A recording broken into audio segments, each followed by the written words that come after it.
Woohoo. And we're back. And we never left. We never left. We're not going anywhere. We're here to stay. Oh, we're coming back with a vengeance. Big vengeance. I got things I got to talk about. I got things I got to say. I got things to drink. I got an empty glass. That's the problem. That is a big problem. If you have not been watching our channel for the last couple months, we have been scoring. Well, yeah, that too. Just shame. Shame. Well, we've been scoring whiskeys blind based on Our expert opinions. opinions. Yes, expert opinions. Scoring rubric. The first three categories for drinkability: nosing notes, tasting notes, and mouthfeel. And we're still waiting for the comments to roll in from the last episode to let us know if you guys want us to actually score on our more objective side of the scale, which is the value, the availability, and the price. Or if we just want to say what we would pay for it versus actually adding it into this overall score that we're going to give this whiskey before the end of this episode is over. I'm Brian. I think I'm Matt. We're definitely the Whiskey Wimps.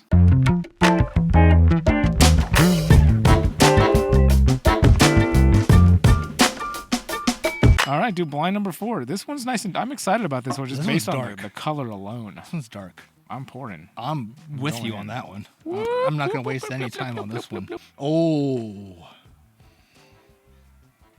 Ooh. There is some nut going on with this one. Nut, huh? Yeah.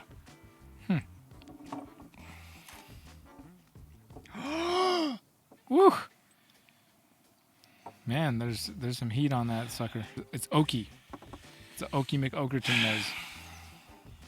God, I have a sneaky suspicion I know what this one is. Really? Sneaky suspicion, but I don't want to screw the pooch on this one. I mean, you're free to.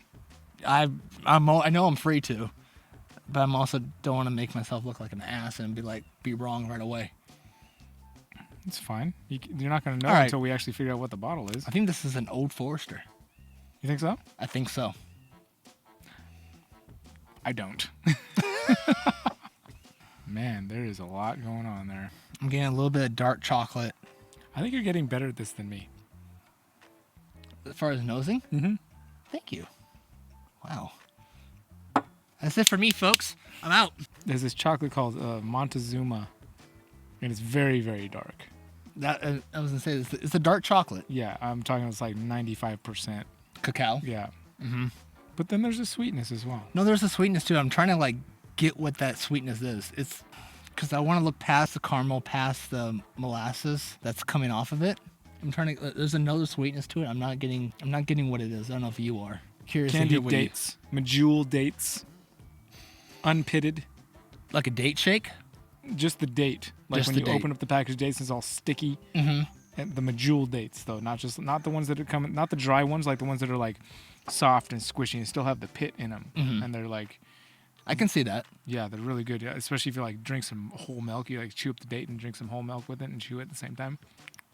Oh, You ever had a date shake? oh yeah, Good, huh? oh yeah. What's the place? It starts with an H. Here, my Somewhere sister- between here and Arizona. oh wow, that's a huge difference. There's a lot of places between here and Arizona. Not really. Yeah, there is. No, there's not. I was thinking from here to Palm Springs. We are is Harley's. neighbors to Arizona. It's still There's there's there are 7 way hours. more things between here and New York than there are between here and Arizona. Well, if you want to get that technical, I'm just saying that think it's Arizona what, is our Harley's? neighbor. What is it that starts with an H? it's near the dinosaur thing. Yes. Yeah. Yes, right near the dinosaur you can go inside and crawl up. Yes, exactly. Yeah, I think it's Harley's. No, it's not Harley's. Harley is Harold. a motorcycle. My sister's gonna kill me because she loves that place. It's And she's awesome. probably screaming at the computer right now. Hadley's. Hadley, thank you. Hadley's. Thank you. Hell yeah. Hadley's date shakes. Yes. I didn't have to look at my phone or call anybody. I'm so I can tell you, Michelle. I'm sorry. You're probably yelling at the screen right now. But yeah, the medjool date, especially when they're so sweet and they've been sitting there maybe for a bit. and Yeah. they're starting to just maybe think about fermenting. I get that. All right, so I'm gonna go first, off the nose. I am giving this a 2.5. A 2.5? Well, we are just coming off of last week's episode. I'm giving this a 4. Well, I gave the blueberries a 4, and I'm Okay. I'm giving it a 4. Did you give it a 2.5? I'm giving it a 2.5. Like, it's good. Hell yeah. Don't get me wrong, it's good. Dude, I can smell this thing all day. It keeps changing on me. Like now it's like when I leave the syrup out. I'm getting a little funnel cake action going on here. That's what I'm saying. It keeps changing. It does. It's one of those complex ones. It keeps just You know, going. now that the wind stopped, and now the sun is purely beating on my glass right now. I don't know if the camera's gonna catch this, but check this out. It's freaking phenomenal. This dark amber look is phenomenal. And check out these glasses. Brian, how do we get these glasses, by the way? If you join the Patreon, you can get yourself a customized glass. Link in the description. Bing, bing, bing. Boom, boom, boom. Click it, join. We've got a Discord set up. You get weekly exclusive content. You get all the bloopers, and there's a lot of bloopers. No, there aren't. Oh, All right, I'm going in for the taste. I was about to say I've smelled it long enough.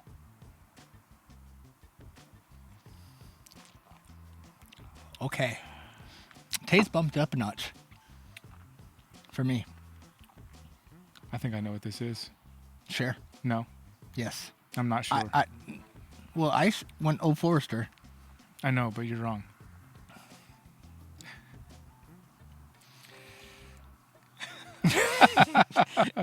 You know, you can always like I think it's like 125.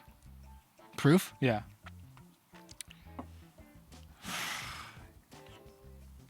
No, I've been wrong on the proof all day today.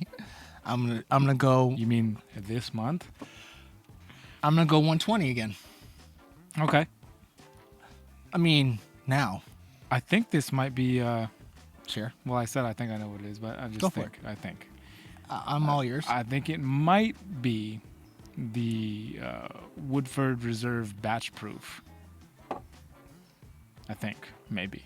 I'm not certain. I'm gonna give taste. I'm gonna give it a 3. It's a little. Yeah, it's a little hot. It's hot. No, that's what I'm saying. Like the proof is high on this one. Yeah, I like the nose better than the taste. Mm-hmm. For sure. I'm gonna give it a 3 also. Okay. That's sad. I mean, you went high on the nose. I want to give it more. You went high on the nose. Yeah, because the nose is fantastic. I thought the taste was a little bit better than the nose. Yeah, that's. And that could just be I think the because of me. taste is- I like the heat better. I think the taste is worse than the nose. Are Mouthfeel. you zipping up? I'm giving it a 3 also. I'm giving it a 3 on mouthfeel because it's a little just that. I was gonna say like, I'm gonna give it a 2.5 on mouthfeel. It's not coating the mouth as much as I would like. Yeah, it's a little burny. Yeah. A little burny. I mean, it's a higher proof. I It's mean, definitely a it's higher definitely proof. a higher proof, but even for a higher proof, it's a little burny. Because sometimes I have higher proofs that are, if I was going to score higher on the mouthfeel, there's like definitely ones that I've had that are like in the 130 range that I would score super high on mouthfeel. Oh yeah, definitely. Because no, we're gonna find out what it is, right? Brian, let's find out. Da, da, da, da. It's got the height for the what I might be right. It's got the right height. Oh, feels right. I think it's the batch proof. I think it's that Woodford Reserve batch proof. Unveil the. Ba-bam! Woodford Reserve batch proof 125.8. Wow. So what did you give on the proof? 125. Like I've had this for a while. I don't come back to it too much. I do every now and then, but I can see this one good for a cigar. Oh yeah, for sure. There's a lot of whiskey, a lot of bourbons. And that flies right on me. I can tell. Should I- Please don't hit me in the face. It would be on the head. Try it, All right, just stay still. I'm gonna graze you, okay? Mr. Miyagi. It's not the first time I've been called that this week. I mean, it's good, but apparently not as good as I want it to be because I haven't drank a whole bunch of it. The nose is amazing. Let's be honest. But then Like once you you have drink it, over it's not. 150 bottles in your house right now. Yeah, but I've had both of these bottles for much less time than I've had this. Well, this one you shared with Garrett. That's Garrett's true. This one I've I've shared with nobody. Okay. It's also a skinnier bottle too. Yeah, it's way up here. This is like the equivalent would be if it was up here still. I don't know. Anyway, Right. I paid $160 for this bottle. Okay. MSRP, So MSRP is $130. $130. Would you pay $160 again? No, No? I wouldn't. Okay. So I don't have this bottle yet in my own collection. I would pay $160 for it. You would? I would. Really? Oh, Yeah. wow. Okay. For someone who doesn't have it already in his possession, I would pay $160 for it. Like it's definitely something that I would want to have in my arsenal to try and to have kind of my collection. You've tried it now. Well, I've tried it now, yes, but would I go back to it like on a weekly basis? Yes. Like I would throw it into like my weekly schedule of something to sip and drink. Do you have a weekly drinking schedule? I do have a weekly drinking schedule. I do, yes. How does that work? Oh, let me tell you, Brian. Actually, I start off with, so I have a lineup where I start from the lowest proof that I have to a higher proof. And I kind of work my way up. I usually do about 3 drinks a night where I start from like 100 proof or I start from a 90 proof and then I move all the way up to like a 130. And it depends on the mood I'm in. So about 3 drinks? About 3 drinks. Okay. Reasonable pours. For $160, I would add this to my arsenal. Having had it in my arsenal for the past, I don't know when I got this. It was sometime earlier in the year. You're very low in it, so I can tell it's not, high up on your list. No, it's not. There are a lot of whiskeys that I go to before. I see this one sitting there every time I go to look at that, but just what it is the same reason I gave it a lower score on the mouth than the nose. Like it's got a great nose, but for me, the mouth, the taste is just compared to. It's tough because I got a lot of really good whiskeys up there. So I have maybe 50 bottles at home. I would add this one to my list. I would pay $160, and it'll probably be there for about 6 months, but I would pay $160 for it. And I wouldn't buy it again at MSRP. So that kind of shows the go, you guys. Like, for someone who has a lot more whiskey and who's had a lot more experience, I guess, with different nose and taste, wouldn't go back to it. But for someone like me who's maybe at a lower level, like I would definitely add this one in. This is definitely one that I would bring out for guests. It's not too high a proof where I feel like I'm gonna shun people away, where they're gonna be like, oh, this is too much alcohol. I can't handle this one. Like just sipping it neat. And that's because when it comes to whiskey, everything is subjective. With friends.